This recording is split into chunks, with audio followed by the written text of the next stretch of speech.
안녕하세요. 오늘 저희가 함께 살펴볼 주제, 언론의 자극적인 제목 문제, 또 이 부분적 사실 과장, 이런 거 요즘 정말 많죠. 네, 안녕하세요. 정말 중요한 문제입니다. 네.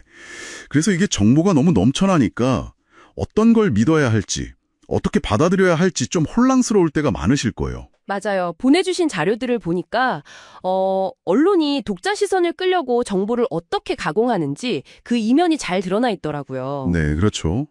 그래서 오늘 이 자료들 깊이 파헤쳐 보면서 그 속사정 한번 같이 들여다보겠습니다. 네, 좋습니다. 특히 그 낚시성 제목이라고 하죠. 클릭베이트. 이게 단순히 클릭을 넘어서서 여론에 미치는 영향, 이게 상당하거든요. 클릭베이트요. 정말 문제인 것 같아요. 이게 단순히 뭐랄까, 클릭수 높이려는 걸 넘어서 정보를 왜곡시키는 경우도 많잖아요. 그렇죠. 심지어 자료 중 하나는 이걸 디지털 시대의 황색 저널리즘이다. 이렇게까지 표현하더라고요. 황색 저널리즘이요? 예전 신문 시대의 그런 선정주의 말씀이시죠? 네, 사실 확인보다는 감정 자극에 집중하고 그러다 보면 허위 정보까지 퍼뜨리게 되고 결국 사회 전체의 불안감을 키우는 거죠. 아, 그게 구체적으로 어떤 문제를 낳는 건가요? 자료에 나온 사례 같은 거 있을까요? 네, 있습니다. 예를 들어서 어떤 범죄 사건 보도를 할 때 너무 자극적인 제목을 달면 그 피해자에게 2차 피해를 줄 수 있거든요. 아, 그럴 수 있겠네요. 또 있나요? 그리고 특정 집단에 대한 혐오를 조장하는 경우도 있고요. 감정을 너무 격하게 만드니까요. 또 그 포털 노출 때문에 비슷한 기사를 막 반복해서 올리는 거 있잖아요. 네네, 어뷰징이라고 하죠. 맞아요. 어뷰징. 그것도 정보의 질을 엄청 떨어뜨리는 요인이고요. 제목만 그런 게 아니라 내용 자체를 좀 교묘하게 비트는 경우도 문제겠네요. 자료에 보니까 부분적 사실 과장, 뭐 이런 말도 있던데요. 네, 정확합니다. 부분적 사실 과장 아니면 맥락 왜곡. 이게 정말 교묘해요. 교묘하다는 게 어떤 의미죠? 그러니까 사실이긴 한데 전체 그림은 쏙 빼고 유리한 부분만 딱 강조하거나 아니면 불리한 건 아예 빼버리는 거죠. 아, 일부만 딱 떼서 보여주면 전혀 다른 느낌이 들 수 있겠네요. 그렇죠. 예를 들면 경제 지표 같은 거 보도할 때 안 좋은 수치만 계속 보여주면서 전체 경제가 다 망한 것처럼 공포감을 조성한다거나 네. 아니면 온라인에 달린 댓글 몇 개를 가지고 이게 전체 여론인 것처럼 포장하는 경우도 있고요. 이런 건 진짜 특정 의도가 있는 거죠. 그 의도라는 게 어떤 이해관계나 이념 같은 걸 수도 있겠군요. 네, 그럴 가능성이 높죠. 결국 이런 식의 보도가 사회 갈등을 더 키우는 원인이 되기도 하고요. 이건 명백히 신문 윤리에도 어긋나는 거고요. 참, 문제가 심각하네요. 근데 이런 문제에 대해서 그냥 보고만 있는 건 아니죠.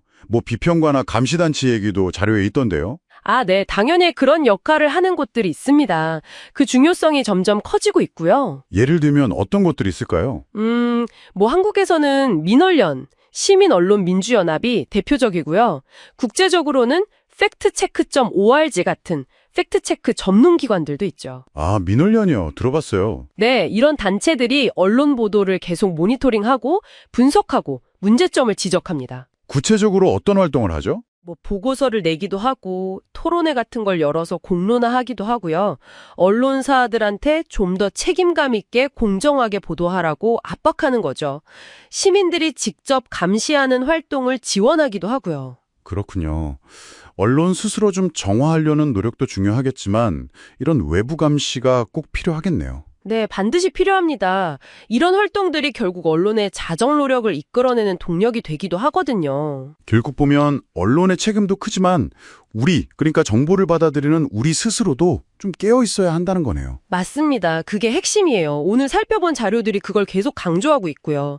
선정주의나 왜곡 보도가 우리 사회 신뢰를 얼마나 깎아먹은지 보여주지만 네. 동시에 이런 비판과 감시가 계속되는 한 언론도 변할 수 있다는 어떤 희망, 그런 것도 보여주는 것 같아요. 네, 정말 그렇죠.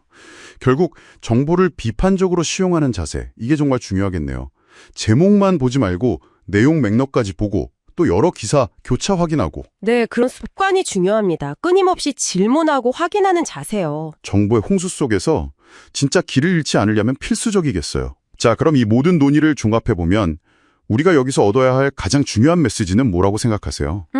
결국엔 미디어 리터러시라고 하죠. 정보를 비판적으로 이해하고 또 활용하는 능력. 이게 그 어느 때보다 중요해졌다는 겁니다. 미디어 리터러시요? 네, 언론에 대한 감시와 비판, 이거 계속 되어야 하고요. 하지만 최종적인 판단은 결국 정보를 소비하는 우리 각자의 몫이니까요.